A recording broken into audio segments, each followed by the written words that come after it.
कल हमने डीएनए के बारे में पढ़ा था बच्चों। आज हम डीएनए के टाइप्स के बारे में डिस्कस करेंगे और आरएनए के कंपोजिशन और आरएनए के बारे में जो जेनेटिक और नॉन जेनेटिक आरएनएस हैं उनके बारे में डिस्कस करेंगे। तो फर्स्टली आपको डीएनए समझ में आ गया होगा, Watson Crick model, physical and chemical structure of DNA.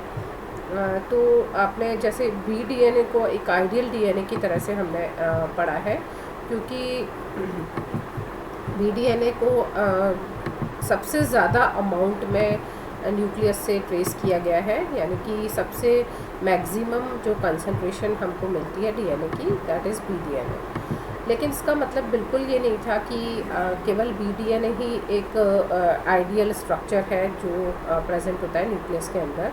कुछ और एडिशनल टाइप के डीएनए फॉर्म जो है वो कुछ डिफरेंट टाइप की मॉर्फोलॉजिकल फॉर्म्स जो है डीएनए की, हालांकि है वो भी double helical structure he, but उनमें कुछ वेरिएशंस है जिसके कारण कि स्पेशल कंडीशंस के अंदर, जैसे कोई अगर मान लीजिए कोई आयंस की कंसंट्रेशन बढ़ जाती है या डिहाइड्रेशन हो जाता है, तो उस कंडीशन में ये बी डीएनए जो है कई सारी और जो अलग अलग डिफरेंट कॉन्फॉर्मेशंस को ये रिसीव कर लेता है, मतलब अचीव कर लेता है, और इसको हम आर्टिफिशियली या नेचुरल सोर्सेज से आइसोलेट कर सकते हैं। यानी कि अगर हमने लिथियम आयन कंसंट्रेशन बढ़ा दी है तो B DNA is converted to C DNA type, या फिर हम ये कहें कि डिहाइड्रेशन कर दिया है तो B DNA is converted to A DNA type. तो इस तरह से कुछ और एडिशनल फॉर्म्स जो है डीएनए की हमने कई नेचुरल सोर्सेज से डिटेक्ट की है, आइसोलेट की है। कुछ जो है वो हमने आर्टिफिशियली आयंस की कंसंट्रेशन चेंज करके अचीव की है। तो हम ये कह सकते हैं कि ये सारी जो फॉर्म्स हैं वो इंडिपेंडेंटली, ऐसा नहीं कह सकते कि केवल बी डीएनए ही प्रेजेंट है, ये इंटर कन्वर्टेबल है, यानी कि हर फॉर्म जो है एक फॉर्म से दूसरे फॉर्म में कन्वर्ट की जा सकती है। और इनका जो बेसिस है, ये जो टाइप्स हम डीएनए की पढ़ते हैं, ये कोई ऐसी चीज़ नहीं है कि केवल यही फॉर्म जो है वो न्यूक्लियस में मिलेगी, दूसरी फॉर्म नहीं मिलेगी, या किसी पर्टिकुलर ऑर्गेनिज्म के अंदर ए फॉर्म मिल रहा है, बी फॉर्म नहीं मिल रहा है, ऐसा कुछ नहीं होता। ये न्यूक्लियस में एट अ टाइम आपको सारी फॉर्म्स मिल सकती हैं। और ये जनरली ऐसा होता है कि कुछ आयनिक कंसंट्रेशंस पे डिपेंड होता है इंटर कन्वर्जन इनका, या फिर कुछ डिहाइड्रेशन पे डिपेंड होता है। तो बेसिकली दो चीज़ें हैं जो ये पूरी फॉर्म्स के इंटरचेंज को कंट्रोल कर रही है। अब ये इंटरचेंज जो है ये किस तरह से किस पॉइंट्स पर बेस्ड होता है, यानी कि डीएनए बी डीएनए में ऐसा क्या चेंज होता है जिसके कारण कि इसकी फॉर्म्स को हम कहते हैं कि ये ए डीएनए बन गया है या ये जेड डीएनए बन गया है। तो अब आपको, क्योंकि बी डीएनए मैंने बहुत अच्छे से समझा दिया है, तो आपको एक कंपैरेटिव अकाउंट में चलना है, कंपेयर करते हुए चलना है कि अगर ए डीएनए बना है तो उसमें क्या क्या चेंजेस हमको आइडियल बी डीएनए से क्या चेंजेस हमको दिखाई दे रहा है। तो 4 पॉइंट हैं जिनके बेसिस पे हम इन टाइप्स को डिफ्रेंशिएट करते हैं, जिसमें से एक है the number of base pair present in each turn. जैसे हमने पर टर्न कल बात की थी कि 10 बेस पेयर पर टर्न होते हैं, और उस एक वोल की लंबाई जो है वो 34 एंगस्ट्रॉम के आसपास हमने देखी थी। और हमने इसका जो डायमीटर था बी डीएनए का, वो आपने अगर पढ़ा हो तो 20 एंगस्ट्रॉम के आसपास था। तो ये कुछ आइडियल डेटा जो है हमारे पास में बी डीएनए के लिए जो हमारे पास है, उसके बेसिस पे हम कंपैरिजन करेंगे इनका बाकी टाइप ऑफ डीएनएस का। ठीक है, ऐसे ही हमने एक एंगल के बारे में बात की थी जिसको हमने पिच एंगल कहा था, जिसमें हमने कहा था फॉस्फेट से सेंटर एक्सिस के बीच का जो एक लेंथ होती है उसको पिच कहते हैं। और एंगल जो एक जैसे ऊपर की तरफ बढ़ रही है ना स्टेयरकेस, तो हर स्टेप में जो एक एंगल डेवलप हो रहा है सेंटर के साथ में, उसको हमने सेंटर एंगल कहा था। तो ये एंगल जो है इसमें कितना टिल्टिंग हो रही है, एंगल बढ़ रहा है या घट रहा है, तो डीएनए को एक स्टेयरकेस की तरह ज़ूम करते हुए हम इन चीज़ों को समझ सकते हैं। तीसरी चीज़ की दी हेलिकल डायमीटर ऑफ डीएनए, जो हमने बी डीएनए में देखा था 20 एंगस्ट्रॉम होता है, उसमें क्या चेंजेस आए हैं। अगर मान लो जो स्पाइरल कॉइल है, जैसे मान लीजिए आपके पास एक स्प्रिंग है, तो स्प्रिंग को आप खींच लेते हो तो वो स्प्रिंग का जो डायमीटर है वो कम हो जाएगा, है ना। तो या फिर आप उसको लूज छोड़ देते हो तो वो डायमीटर बढ़ जाएगा। इस तरह से मॉडिफिकेशन आप देखिए स्प्रिंग को किस तरह के मॉडिफिकेशंस ये जो है आइडियल फॉर्म से कर रहा है, शो कर रहा है, ठीक है। और चौथी और इम्पॉर्टेंट चीज़ होती है कि जो कॉइलिंग है डबल हेलिकल स्ट्रक्चर की, वो कल हमने बात की थी राइट हैंडेड कॉइलिंग की, और आज हम बात करेंगे एक और additional left handedness of coiling, जो कि हमको दिखेगी ZDNA के अंदर। तो ये कुछ पॉइंट्स हैं जिन पर बेस हमको डिफरेंसेस को पढ़ना है, ठीक है। Firstly we start with BDNA, जो कि हमने कल आइडियल DNA मानते हुए इसको पढ़ा था। इसको इसलिए वापस हम एक बार देख रहे हैं क्योंकि इसके डायमीटर्स हमको वापस से याद आ जाए।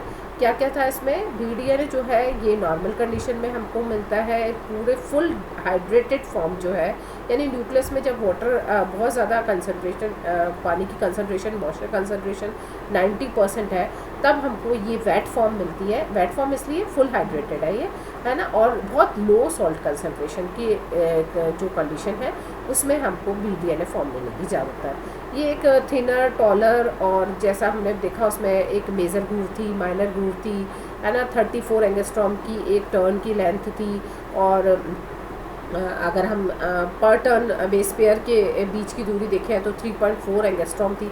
आप कोई भी एक पैरामीटर ले लीजिए, मतलब एक यूनिट ले लीजिए। एंगस्ट्रॉम में बात करें तो सब चीज़ एंगस्ट्रॉम में देखिए, NM की बात करें तो सब चीज़ों को NM में ही देखिए, तो वरना कन्फ्यूज़न हो जाएगा। तो ये 3.4 एंगस्ट्रॉम के आसपास इनके बेस पेयर्स के बीच की दूरी थी, क्योंकि एक वोल के अंदर हमको 10 बेस पेयर्स लगे हुए दिखाई दे रहे थे, और इसमें राइट हैंडेड कॉइलिंग हमको मिल रही थी। तो हमने ये सब चीज़ें पढ़ ली, इसलिए इसको डिटेल में मैं नहीं ले रही हूँ।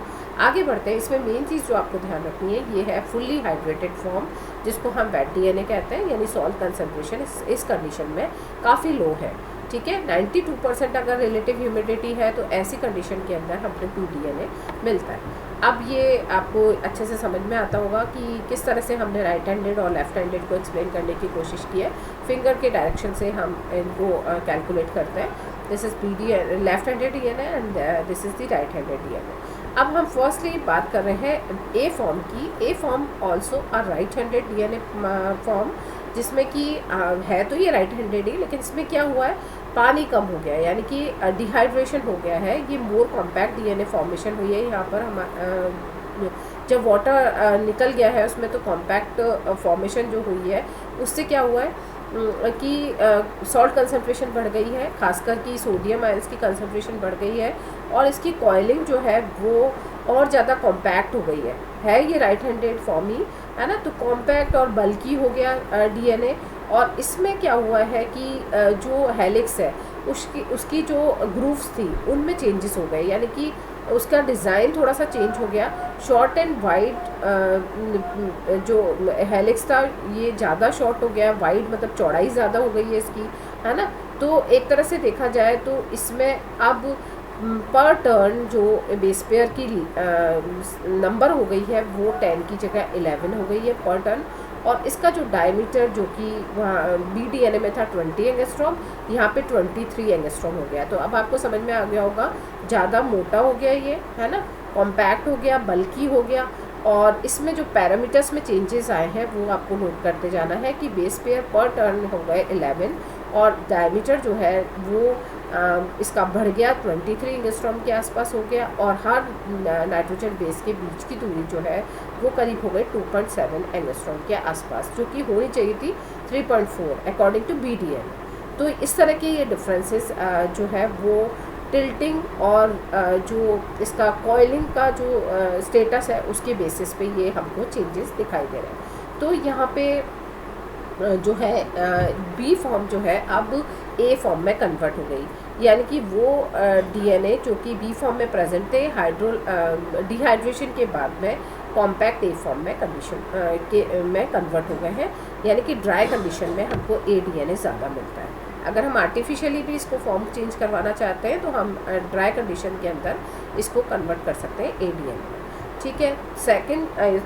थर्ड फॉर्म है हमारी C DNA जो है ये भी राइट हैंडेड DNA का एक टाइप है, और ये जब और ज़्यादा डिहाइड्रेशन हो जाता है तब हमको C फॉर्म मिलती है, जो कि नॉर्मल कंडीशन में हमको नहीं मिली है। हमने आर्टिफिशियली अगर और ज़्यादा डिहाइड्रेशन करके करा है DNA का, तो हमको इस तरह की फॉर्म्स मिलती हैं। और ये ऐसा माना जाता है कि लिथियम आयंस जो है इनकी कंसंट्रेशन पे भी डिपेंड होता है।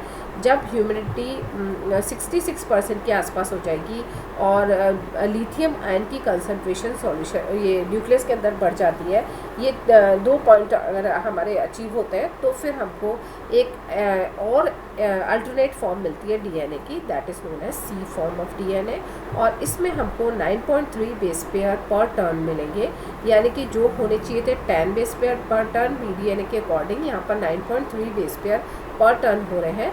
और जो इसका हेलिकल डायमीटर था जो कि 20 एंगस्ट्रॉम होना था, वो रिड्यूस होकर 19 एंगस्ट्रॉम हो गया। यानी कि ये एक तरह से देखा जाए तो बी डीएनए जो है वो ए और सी के इंटरमीडिएट फॉर्म है, यानी कि उसमें थी 23 एंगस्ट्रॉम डायमीटर और यहाँ पर है केवल 19 एंगस्ट्रॉम डायमीटर हेलिक्स का, ठीक है। और वहाँ पे थी बी डीएनए में थी 10 बेस पेयर पर टर्न, इसमें थे 11 बेस पेयर पर टर्न और इसमें होगा केवल 9.3 बेस पेयर पर टर्न।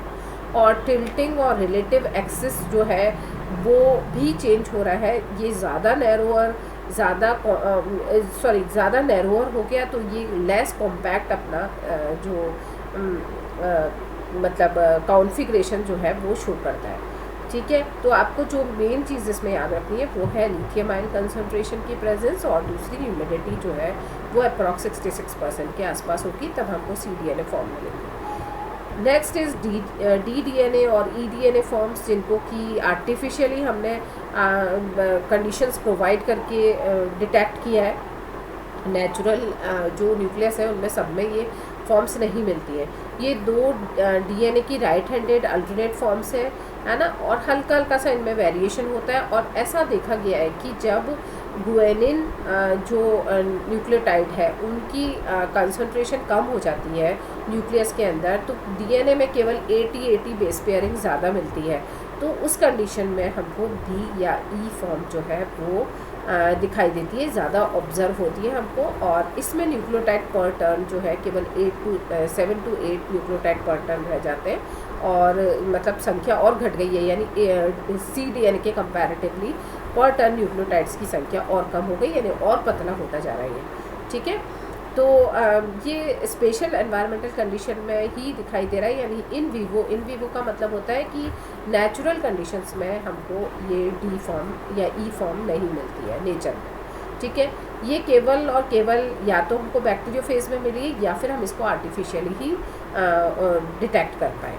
तो ये सब हमने जितनी भी बात करी अभी, बी डीएनए, ए डीएनए, सी डीएनए, टी डीएनए, ये सारे थे राइट हैंडेड डीएनए, बट इनमें थोड़ा थोड़ा सा वेरिएशन आपको दिखाई दिया। खासकर आपको ध्यान देना है ए डीएनए पर और उसके बाद सी डीएनए पर। डी डीएनए जनरली नहीं पूछा जाता है, तो आपको ये पैरामीटर्स इनके ध्यान रखने। अब हमारा स्पेशल जो डीएनए आता है जो कि इन सब से बिल्कुल अलग है, that is Z DNA. Z DNA जो है इसकी स्पेशलिटी ये है कि ये कहलाता है लेफ़्ट हैंडेड डीएनए, और इसमें जो आपको कॉइलिंग का टाइप है वो बिल्कुल रिवर्स हो गया है। और जो अरेंजमेंट है जब कॉइलिंग रिवर्स साइड में हुई है, इसके अलावा इसमें जो न्यूक्लियोटाइड्स का अरेंजमेंट है वो, जैसे यहाँ पर हम कह रहे थे ना, एक सिंगल न्यूक्लियोटाइड जो है वो एक यूनिट बनाता है। एक न्यूक्लियोटाइड तो डीएनए की इकाई होती है, यूनिट होती है। यहाँ पर 2 न्यूक्लियोटाइड मिलकर डीएनए की इकाई बनाएंगे, यानी unit of Z DNA is dimer of nucleotides, यानी 2 न्यूक्लियोटाइड्स मिलकर एक इकाई बनाते हैं। और इसके कारण इसका जो स्ट्रक्चर है वो जिग-जैग अपीयरेंस वाला हो जाता है, जिग-जैग दिखाई देता है, और ये जिग-जैग अपीयरेंस के कारण ही इसका नाम जेड डीएनए रखा है। तो जेड डीएनए पर काफ़ी कंपैरेटिव क्वेश्चंस पूछे जाते हैं, बी डीएनए और जेड डीएनए में डिफरेंसेस। अब आप देखिए जेड डीएनए में और क्या क्या स्पेशल चीज़ हमको दिख रही है। जेड डीएनए का जो पर यहीं पर ही देख लेते हैं हम। जेड डीएनए जो है फर्स्टली लेफ्ट हैंडेड डीएनए है ना, और स्मॉल प्रोपोर्शन में हर न्यूक्लियस के अंदर कुछ जेड डीएनए हमको मिल जाता है।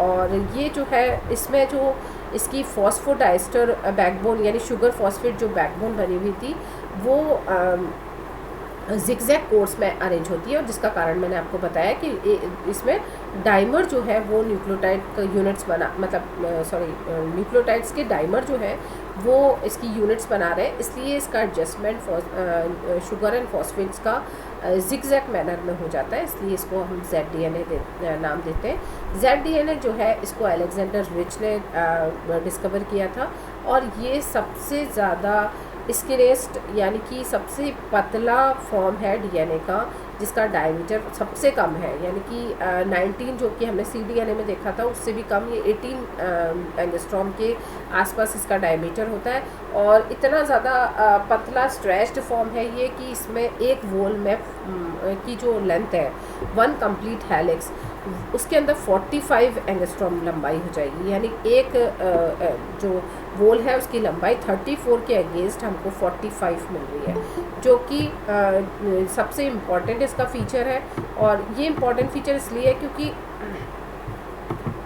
आपको दिखाई दिया कि ये जो ZDNA है इसमें हमको 12 बेस पेयर पर टर्न मिल रहे हैं, यानी कि इतना थिन हो गया है ये, इसकी कॉइलिंग का जो डायमीटर है वो इतना रिड्यूस हो गया है कि ये करीब करीब हो गया 18 एंगस्ट्रॉम, और इसमें इसकी लेंथ स्ट्रेच हो गई, यानी आपने स्प्रिंग को खींच दिया है। इस तरह का ये कंडीशन हमको यहाँ पर ZDNA में दिखाई दे रही है, और 18 एंगस्ट्रॉम इसका डायमीटर रहने के बाद में इसमें एक और चीज़ हो गई कि जो इसमें हमें BDNA में एक मेजर ग्रूव एक माइनर ग्रूव दिखी थी ना, तो यहाँ पे क्योंकि जिगजैग अपीयरेंस हो गया इसका, तो यहाँ पर हमें मेजर ग्रूव जो है पूरी तरह से अनुपस्थित मिलेगी, यानी कि मेजर ग्रूव है ही नहीं इसमें, सिर्फ माइनर ग्रूव होगी, है ना। और वो माइनर ग्रूव भी जो है केवल मतलब एक माइनर मेजर तो तब हम बोलेंगे जब दो होंगे कंपैरेटिवली, यहाँ पे सिर्फ एक सिंगल ग्रूव हमको मिलती है इसके स्ट्रक्चर के अंदर।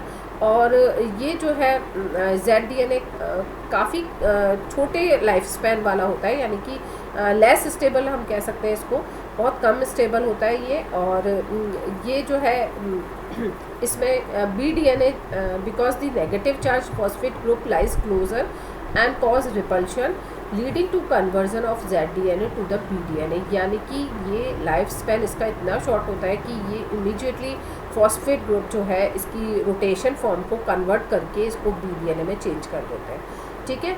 तो it is formed only when special condition जो कि ZDNA के बनने को फेवर कर रही है, वो क्या है, when purine and pyrimidine are present alternatively in the chain, यानी कि जब ऐसा अरेंजमेंट होता है कि एक रिपीटेड यूनिट में एक प्यूरिन एक पिरिमिडीन आ रहा है, तो वो फेवर करता है ZDNA के फॉर्मेशन को।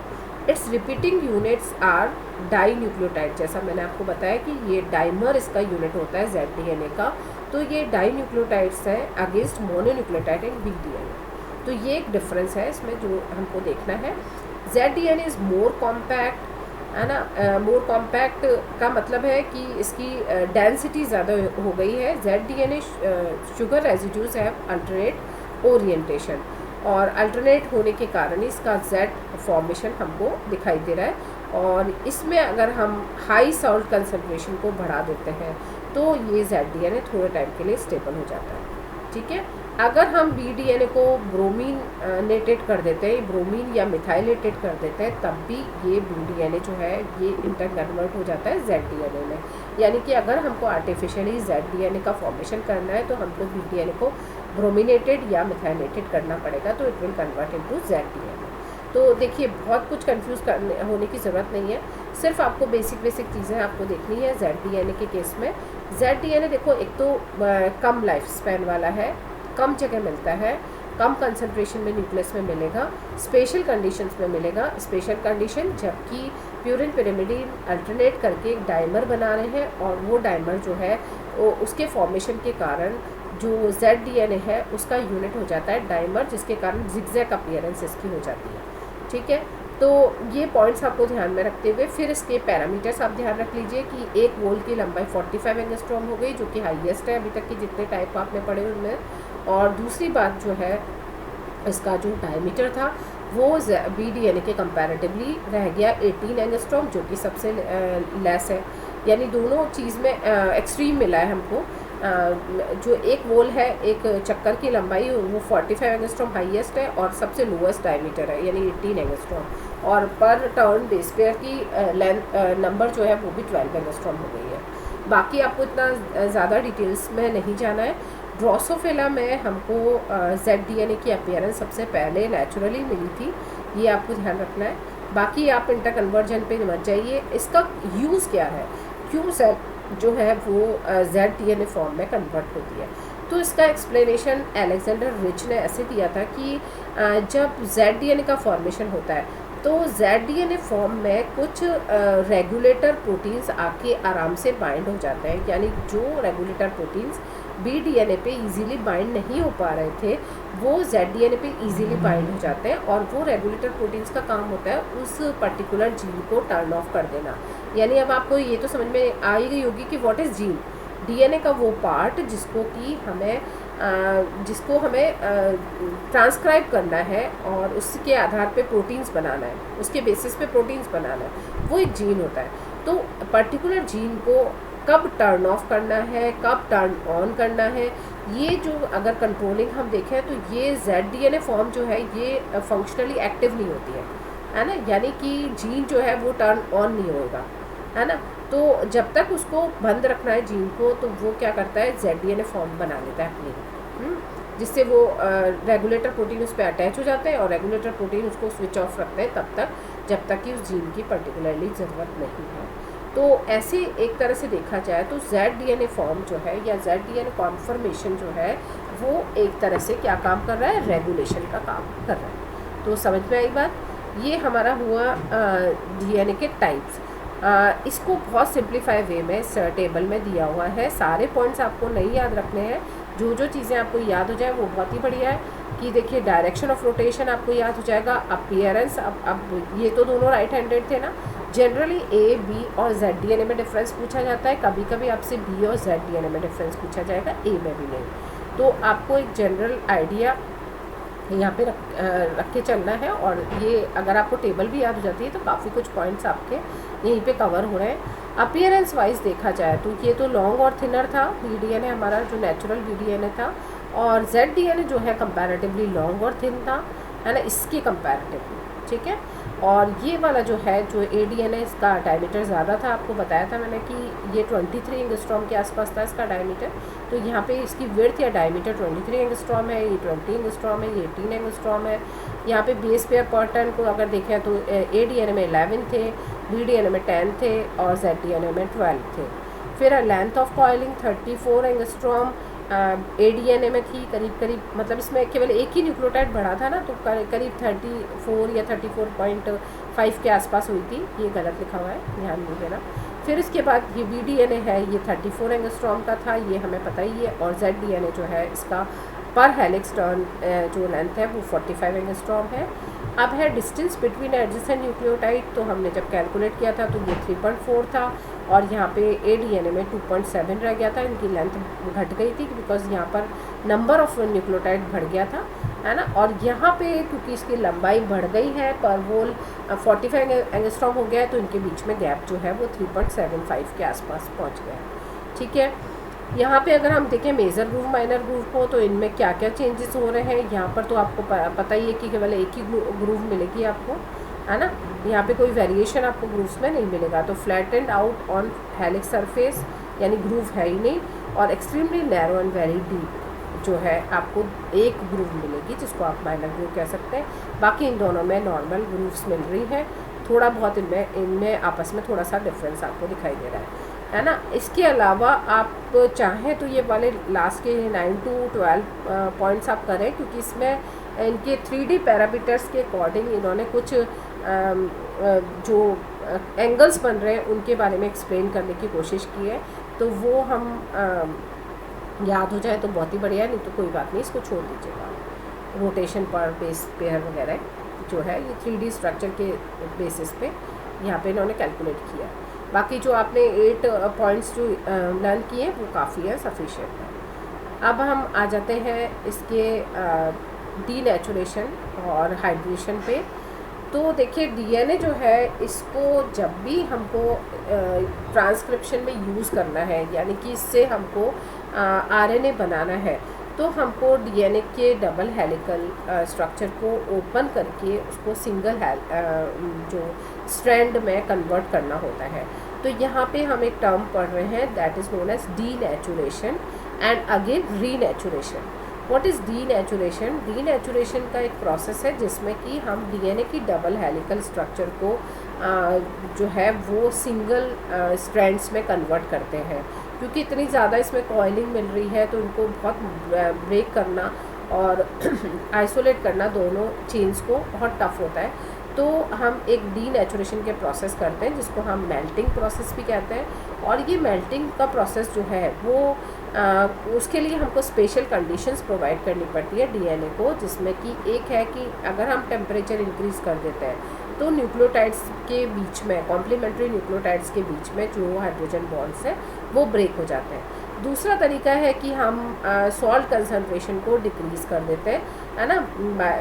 कुछ डीनेचुरेशन एजेंट्स को हम यूज़ करते हैं और सॉल्ट कंसनट्रेशन को जब हम डिक्रीज़ करते हैं तो फिर हाइड्रोजन बॉन्ड्स जो है उनका कॉम्प्लीमेंट्री नाइट्रोजन बेसिस पे बॉन्डिंग टूट जाती है और दो स्ट्रैंड्स जो है डीएनए के वो प्रॉपरली एक दूसरे से सेपरेट हो जाता है और ये प्रोसेस कहलाता है डीनेचुरेशन।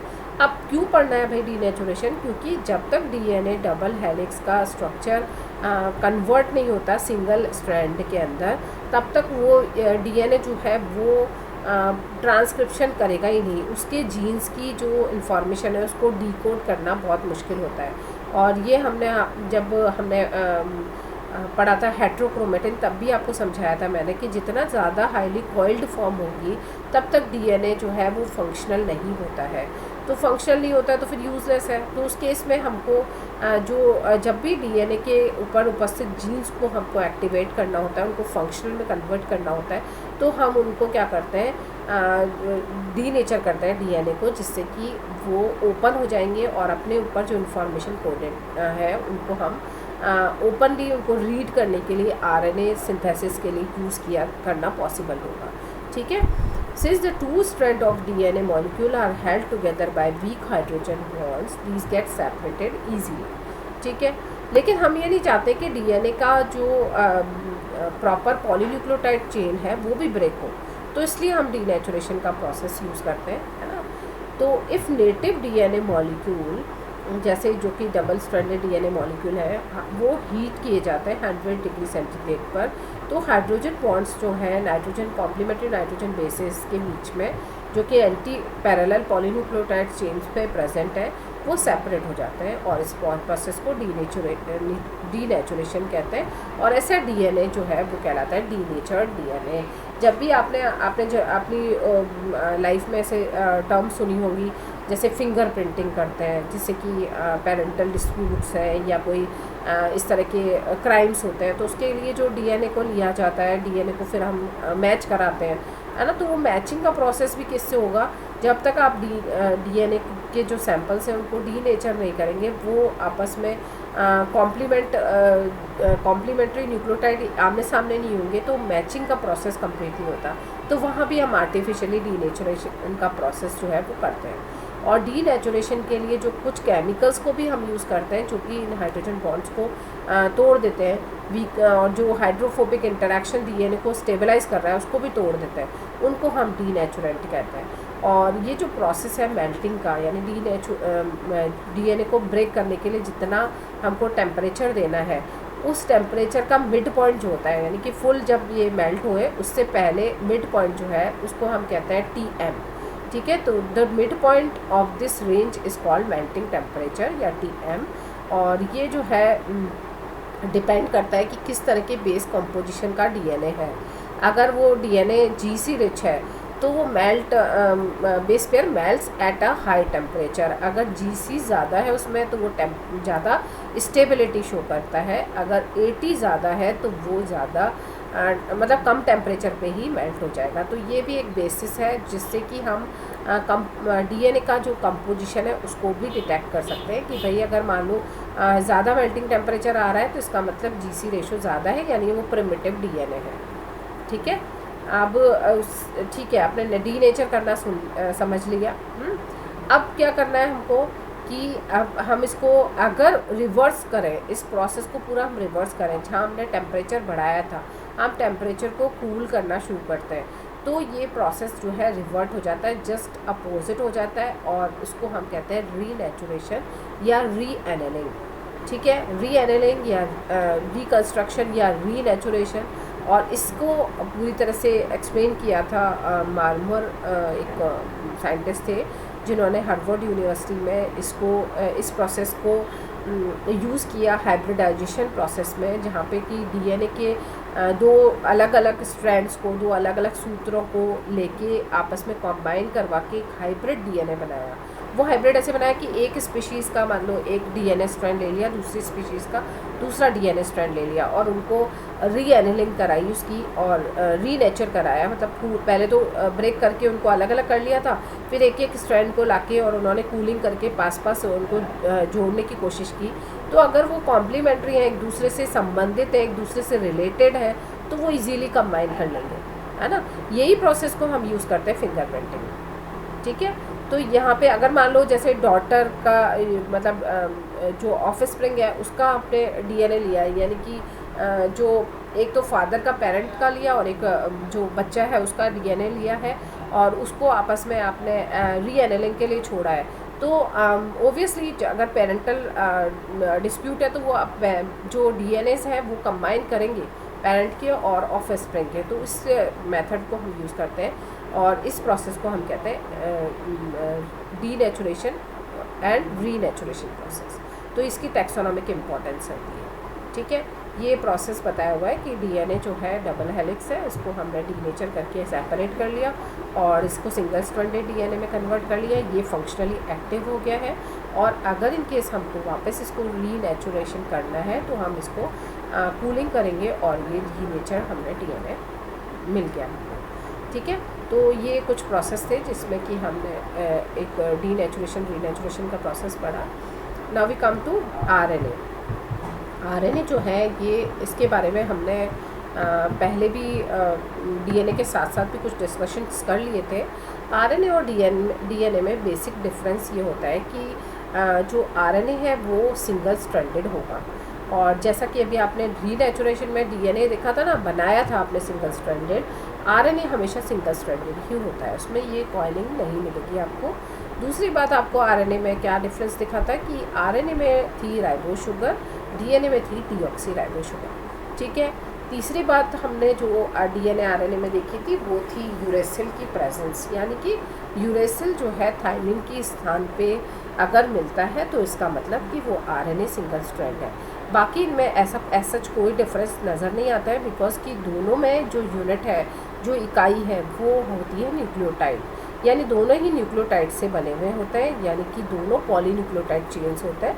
बट ये पॉलीन्यूक्लियोटाइड चेन्स अगर कंबाइन कर लेती हैं और एक दूसरे के साथ कॉइल करके कॉम्प्लीमेंट्री नाइट्रोजन बेस पेयरिंग करती हैं, तो फिर हम उसको डीएनए कहते हैं, और जब नहीं करते हैं तो उसको हम आरएनए कहते हैं। आरएनए का जो कुछ और इम्पॉर्टेंट रोल भी होता है, ना केवल जेनेटिक इन्फॉर्मेशन को कोड करना, ट्रांसफ़र करना, बल्कि आरएनए जो है वो कैटालाइटिक एंजाइम की तरह भी काम करता है। ऐसा माना जाता है कि जितने टाइप की एंजाइम्स थे ना अर्थ पे, उनमें से सबसे पहला एंजाइम अगर कोई था कैटालाइटिक नेचर का, तो वो था राइबोजाइम। ठीक है, तो जैसा अभी हम लोग कई बार एंजाइम्स पढ़ते हैं, आप लोगों ने भी पढ़ा होगा बीएससी में भी, कि एंजाइम्स जो है वो प्रोटीन्स होते हैं। तो ये बात यहाँ पर गलत साबित हो रही है कि एंजाइम हमेशा प्रोटीन नहीं होते हैं। कुछ एंजाइम्स आरएनएज होते हैं, आरएनए के बने हुए होते हैं, दैट इज़ राइबोजाइम्स। ठीक है, तो यहाँ पे आपको आरएनए जो है उसके कुछ कैरेक्टर्स को हम पढ़ेंगे कि जो आरएनए है वो ना केवल जेनेटिक इंफॉर्मेशन को कैरी करता है, बल्कि बहुत सारे लाइफ प्रोसेसेस को कैटलाइज भी कर रहा है, यानी कि it is function as enzyme या कैटालाइटिक एक्टिविटीज़ भी शो कर रहा है। ठीक है, जब ये जेनेटिक मतलब जेनेटिक रोल प्ले कर रहा है, यानी कि जैसे कुछ वायरसेस में मैंने बताया था आपको, रेट्रो वायरस है, उसके अंदर जो है आरएनए जेनेटिक मटेरियल होता है ना। तो यहाँ पे जब इन वायरसेस में आरएनए प्रेजेंट है तो वो जेनेटिक रोल प्ले कर रहा है डीएनए की जगह पे।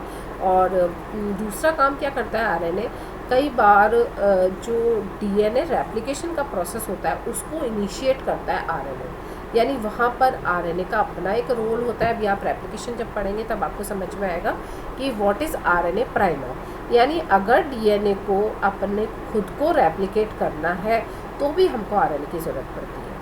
ठीक है। तीसरी बात कि आरएनए जो है वो प्रोसेसिंग करता है और प्रोसेसिंग करके सही प्रोटीन के बनाने को भी जो है कंट्रोल करता है। यानी आरएनए जो है जो डीएनए से ऐसे ही इंफॉर्मेशन कोड हो गई है, डिकोड हो गई है, उसको ऐसा यूज़ नहीं करता, उसको फिर प्रोसेस करके ठीक ठाक करता है कि गलत प्रोटीन नहीं बन जाए।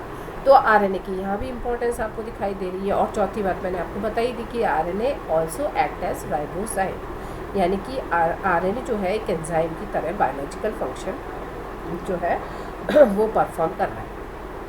अब देखिए अकरेंस कहाँ होता है, आरएनए कहाँ मिलेगा। आपको डीएनए के बारे में तो पता था कि डीएनए जो है न्यूक्लियस में मिल रहा था, है ना। आरएनए भी ज़्यादातर आपको न्यूक्लियस में मिलेगा, और न्यूक्लियस में भी न्यूक्लियोलस जो रीजन है, जो कि जिसको हमने कहा था केंद्र का, वहाँ पर आरएनए मिलता है। लेकिन आरएनए का केस ये है कि आरएनए आपको न्यूक्लियस के बाहर भी मिलेगा, क्योंकि जब ये न्यूक्लियस के बाहर होता है तो इसका रोल चेंज हो गया है।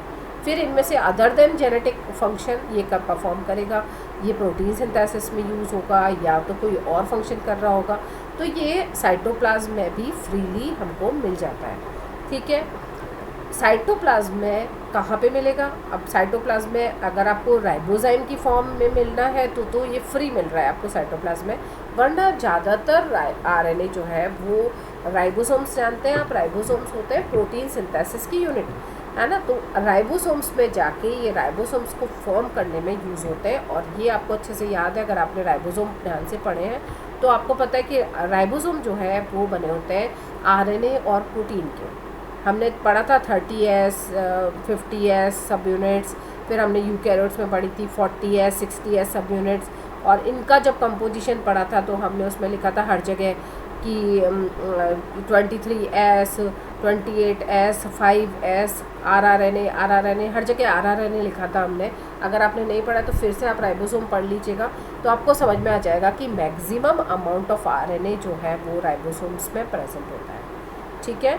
तो इसके अलावा राइबोसोम और कहाँ मिल रहा है? राइबोसोम और भी हमको मिल रहा है क्लोरोप्लास्ट के अंदर, माइटोकॉन्ड्रिया के अंदर। तो आरएनए जो है वो हमको माइटोकॉन्ड्रिया, क्लोरोप्लास्ट में भी मिल रहा है। तो यानी कि डीएनए की तरह आरएनए जो है केवल स्पेसिफिकली न्यूक्लियस में नहीं है, बल्कि ये न्यूक्लियस के बाहर साइटोप्लाज्म में, राइबोसोम्स में, माइटोकॉन्ड्रिया में, क्लोरोप्लास्ट में, सभी जगह हमको मिल रहा है। तो इसलिए इसकी इम्पोर्टेंस ज़्यादा बढ़ जाती है। आरएनए जो है हेरिडिटरी मटेरियल तो है ही प्लांट और एनिमल वायरसेस में, इसके अलावा इसकी कुछ और एक्स्ट्रा फंक्शन है जिनके बारे में अभी हमने बात की। ठीक है। अब इसके स्ट्रक्चर को समझ लेते हैं। स्ट्रक्चर आपने हालांकि डीएनए पढ़ लिया है तो इसमें कोई दिक्कत आएगी नहीं आपको, बट हमको ध्यान रखना है it is a single stranded structure, unbranched structure. और इसमें अनब्रांच का मतलब है कि इसमें खुद की कोई ब्रांचिंग नहीं है, बट ये फोल्डिंग शो करता है। अगर लंबी लंबी आरएनए चेन्स बन जाती हैं तो ये आरएनए चेन अपने आप पर ही फोल्ड हो जाती है ना। और तब ये फोल्डिंग जो होती है इसमें डबल स्ट्रैंडेड स्ट्रक्चर भी फॉर्म कर लेती है। जैसे कि हेयर पिन देखिए आपने, हेयर पिन में एक अगर पूरी इसको खोल दोगे आप तो पूरा एक लंबाई में तार बन जाएगा, और अगर आप उसे फोल्ड कर दोगे तो आमने सामने वो फोल्ड हो जाएंगे। ठीक है। तो इस तरह का ये स्ट्रक्चर जो है फोल्डिंग के बाद में बना लेती है कई बार, और खुद से खुद ही जो है वो डबल बॉन्ड्स, वो हाइड्रोजन बॉन्ड्स बना के कंबाइन हो जाती है। ठीक है। जो आरएनए है उसमें और डीएनए में जो आपको स्ट्रक्चर में डिफरेंस दिखाई देगा वो कुछ पॉइंट्स पे दिखाई देगा, जैसे कि राइबो शुगर का प्रेजेंट होना, जैसे यूरेसिल का प्रेजेंट होना थायमिन की जगह पे। और एक चीज़ और जो आपने चारकॉफ नियम पढ़ा था डीएनए के केस में, वैसा यहाँ पर चारकॉफ नियम फॉलो नहीं होता है, क्योंकि यहाँ पर डबल बॉन्डिंग है ही नहीं। डबल पॉलीन्यूक्लियोटाइड चेन्स का एंटी पैरेलल अरेंजमेंट आपको मिलेगा ही नहीं। तो भाई जब ए टी के साथ या सी जी के साथ में कंबाइन ही नहीं हो रहा है तो फिर चारकॉफ लॉ जो था जिसमें हमने बात की थी कि प्यूरिन और पिरामिडिन का रेशो हमेशा इक्वली होता है, वो यहाँ पर बिल्कुल भी फॉलो नहीं होता है, यानी ये चारकॉफ नियम का पालन नहीं करता है। ठीक है। फिर उसके बाद बेस पेयरिंग का सिद्धांत भी यहाँ पर नहीं लगेगा। बेस पेयरिंग का कोई रूल ये फॉलो नहीं करते हैं, बिकॉज इनके बीच में हाइड्रोजन बॉन्ड्स बेस पेयर्स के बीच में बन ही नहीं रहा है, ठीक है। फिर तीसरी चीज़ जो आपको मैंने बताई कि डीएनए केवल हेरिडिटरी मटेरियल की तरह काम करता है, इसके मल्टीपल टास्क हैं, ठीक है। तो ये हमने इसके स्ट्रक्चर और इसकी जनरल कैरेक्टर्स के बारे में बात करी है। ये वापस से वही स्ट्रक्चर आपको समझाने की कोशिश की है आरएनए का, और इसमें 5'3' जो हमने डीएनए में पढ़ा था वो भी पढ़ा। ये क्वेश्चन पूछा जाता है कई बार, differences between DNA and RNA. आपको सारे डिफरेंसेस समझ में आ गए हैं, मुझे नहीं लगता मुझे समझाने की ज़रूरत है, काफ़ी बार हमने रिपीटेडली वही चीज़ें पढ़ ली है। आप इसे रीड करेंगे एक बार में समझ में आ जाएगा कि डीएनए डबल स्ट्रैंडेड है, आरएनए सिंगल स्ट्रैंडेड है, डीएनए जेनेटिक मटेरियल है, ये जो है नॉन जेनेटिक फंक्शन भी परफॉर्म कर रहा है। इनकी अकरेंस कहाँ पर है, ये न्यूक्लियस में है, ये साइटोप्लाज्म और न्यूक्लियोलस में है, राइबोसोम्स में है, ये इसमें डीऑक्सी राइबो शुगर है, इसमें राइबो शुगर है, इसमें नाइट्रोजन बेसिस यूरेसिल रिप्लेस हो रहा है थायमिन से। पिरिमिडिन प्यूरिन का रेशो जो है इसमें हमेशा इक्वल रहेगा, चार्कोफ लॉ का पालन होगा, इसमें नहीं होगा। ये हेरिडिटरी मटेरियल होता है, इसमें ये प्रोटीन सिंथेसिस में ज़्यादा इन्वॉल्व होता है। अब आरएनए इसको हम दो कैटेगरीज में बांटते हैं, जेनेटिक आरएनए और non genetic RNA. Genetic RNA फिर से हम वही बात कर रहे हैं, जेनेटिक आरएनए वो आरएनएस हैं जो कि डीएनए की एब्सेंस में मेजर रोल प्ले करते हैं, यानी कि डीएनए के एब्सेंस में जितनी भी इंफॉर्मेशन कोडेड फॉर्म में होती है वो आरएनएस में रहती है, और ये केवल प्रिमिटिव ऑर्गेनिज्म के अंदर आरएनए जेनेटिक मटेरियल की तरह काम करता था, और कुछ जो वायरसेस हैं उनमें आज भी आरएनए जो है वो जेनेटिक मटेरियल की तरह काम करता है। इनमें से कुछ वायरसेस जो हैं उनमें retro viruses specially reverse transcription का एक प्रोसेस करते हैं। रिवर्स ट्रांसक्रिप्शन के लिए एक एंजाइम की ज़रूरत होती है, रिवर्स ट्रांसक्रिप्टेज। ये रिवर्स ट्रांसक्रिप्शन होता क्या है, आरएनए से डीएनए का बनना, ठीक है। तो आरएनए जब मेजर रोल प्ले कर रहा है और वो डीएनए को ट्रांसक्राइब कर रहा है, तो that is known as reverse transcription. जब मैंने सेंट्रल डोग्मा आपको पढ़ाया था, डीएनए से इन्फॉर्मेशन आरएनए को जा रही है, आरएनए से प्रोटीन को जा रही है, तो कभी कभी आरएनए से अगेन डीएनए का फॉर्मेशन होता है, that process is known as reverse transcription, जो हम ऑलरेडी डिस्कस कर चुके हैं, फिर भी मैंने आपको ये समझा दिया है। कुछ प्लांट वायरसेस हैं जिनमें कि आरएनए जेनेटिक मटेरियल होता है, लाइक आप एक एक नाम याद कर लो, बहुत है, जैसे टीएमवी टोबैको मोज़ेक वायरस, जिसमें सिंगल स्ट्रैंडेड आरएनए जो है वो जेनेटिक मटेरियल है। लेकिन जब ये सिंगल स्ट्रैंड अपने आप पे फोल्ड होकर डबल स्ट्रैंडेड हो जाता है, तो वो ऐसा वायरस भी ऐसा आरएनए जो है वो कहलाता है डबल स्ट्रैंडेड आरएनए, और ये मिलता है हमको वुंड ट्यूमर वायरस में। और एनिमल वायरसेस में भी जनरली आपको इन्फ्लुएंजा, पोलियो, इनमें सब में single stranded RNA genetic material की फॉर्म में मिलते हैं। बैक्टीरियोफेजेस जो है उनमें भी आपको बहुत सारे सिंगल स्ट्रैंडेड आरएनए जो है, बहुत सारे बैक्टीरियोफेजेस में। बैक्टीरियोफेजेस क्या होते हैं बच्चों, बैक्टीरिया को खाने वाले वायरसेस। एक्चुअली बैक्टीरियोफेजेस बैक्टीरिया नहीं है, बैक्टीरियोफेज का मतलब होता है खाना, तो बैक्टीरिया का भक्षण करने वाले जो वायरसेस होते हैं उनको हम बैक्टीरियोफेजेस कहते हैं, ठीक है। तो इसमें से एक्सेप्शन क्या दिख रहा है आपको, देखिए वुंड ट्यूमर वायरस जिसमें डबल स्ट्रैंडेड आरएनए होता है ना, ये एक्सेप्शन है, और रियो वायरस जिसमें भी डबल स्ट्रैंडेड आरएनए जो है वो जेनेटिक मटेरियल की तरह काम करता है, ठीक है। अब रिवर्स ट्रांसक्रिप्शन क्या है, ज़्यादा डिटेल में हमको पूछने की ज़रूरत नहीं है। आरएनए से डीएनए का बनना रिवर्स ट्रांसक्रिप्शन कहलाता है, और जब भी आरएनए जहाँ भी जेनेटिक मटेरियल होता है वो डीएनए को उल्टा सिंथेसाइज करता है, और ये प्रोसेस रिवर्स ट्रांसक्रिप्शन कहलाता है, ठीक है। Now we come to non genetic RNA. इसको ज़्यादा और नहीं डिटेल में जाना है हमको। नॉन जेनेटिक आरएनए जो है वो 3 टाइप के होते हैं, यानी कि other than hereditary material RNA और जो इम्पॉर्टेंट फंक्शन प्ले कर रहे हैं उनके बारे में हम यहाँ बात कर रहे हैं, जिसमें से एक फंक्शन है इसका प्रोटीन सिंथेसिस।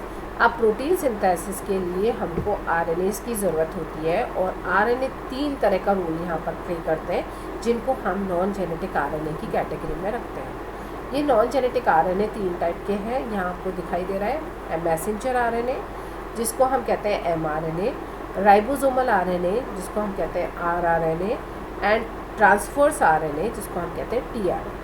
ये 3 तरह के आरएनएस जो है वो हमको यहाँ पर दिखाई दे रहे हैं। इनके अपने अपने काम है। एमआरएनए जो है जिसका नाम है मैसेंजर आरएनए, वो मैसेज को लेता है डीएनए से और साइटोप्लाज्म में लाके प्रोटीन सिंथेसिस की साइट पर इस मैसेज को कन्वे करता है। यानी कि मैसेंजर आरएनए, जैसा इसके नाम से आपको पता चल रहा है, ये न्यूक्लियस में बनता है और वहाँ से इंफॉर्मेशन को लेकर आके और प्रोटीन सिंथेसिस की साइट पर लाके देता है, जिससे कि प्रॉपर प्रोटीन सिंथेसाइज हो और जिस प्रोटीन की रिक्वायरमेंट है वो ही फॉर्म हो। ठीक है। ये जो मैसेंजर आरएनए होता है ये टोटल सेल के आरएनए का केवल 5% होता है। यानी कि इतना आरएनए जो सेल के अंदर प्रेजेंट है हर जगह पे, राइबोसोम में हो, चाहे माइटोकॉन्ड्रिया में हो, चाहे तो साइटोप्लाज्म में हो, चाहे तो न्यूक्लियस में हो, जितना टोटल आरएनए मिल रहा है उसमें सबसे कम अमाउंट एमआरएनए का होता है, क्योंकि ये केवल फ्रैक्शन ऑफ सेकंड्स के लिए बनते हैं, अपना काम ख़त्म किया उसके बाद उनकी लाइफ स्पैन ख़त्म हो जाती है। ठीक है। तो ये मैसेंजर आरएनए जो है इनका अमाउंट 5% है। राइबोसोमल आरएनए का अमाउंट सबसे ज़्यादा होता है सेल में, क्योंकि ये तो कॉन्स्टिट्यूटिव रोल प्ले कर रहा है, स्ट्रक्चर फॉर्मेशन में काम में आ रहा है राइबोसोम के बनाने में। तो ये करीब करीब होते हैं 80% और टीआरएनए होते हैं करीब करीब 5 to 10%। तो अब आपको एक ओवरऑल पिक्चर पता चल गई कि सबसे ज़्यादा अमाउंट में मिलने वाला आरएनए होता है राइबोसोमल आरएनए। ठीक है। और सबसे कम मिलेगा हमको एमआरएनए, क्योंकि ये बहुत यूनिक आरएनए होता है और ये उस यूनिक प्रोटीन के लिए ही सिंथेसाइज होता है डीएनए से, जो कि प्रोटीन बनना है और उसकी पूर्ति हुई, वो पूरा हुआ, उसको रिक्वायरमेंट उसकी ख़त्म हुई सेल में और इसकी डेथ हो जाती है मतलब कुछ सेकंड्स के लिए इसकी जो लाइफ स्पैन होती है। तो इसलिए ये कभी कलेक्ट नहीं होते सेल में, हमेशा पड़े नहीं रह सकते। हमेशा ऐसा नहीं कि कोई भी जीन जो है वो फंक्शनल नहीं रहेगा, है ना। जीन का काम ख़त्म हुआ, वो सप्रेस हो जाएगा तो आरएनए का बनना भी कम बंद हो जाएगा। तो ये प्रोसेस जो है ये इस तरह से तीनों एमआरएनए में चलता है। अब हम मेरे ख्याल से हम कल ही शुरू करें एमआरएनए की डिटेल्स। यहाँ तक किसी को कोई प्रॉब्लम है तो आप पूछिए।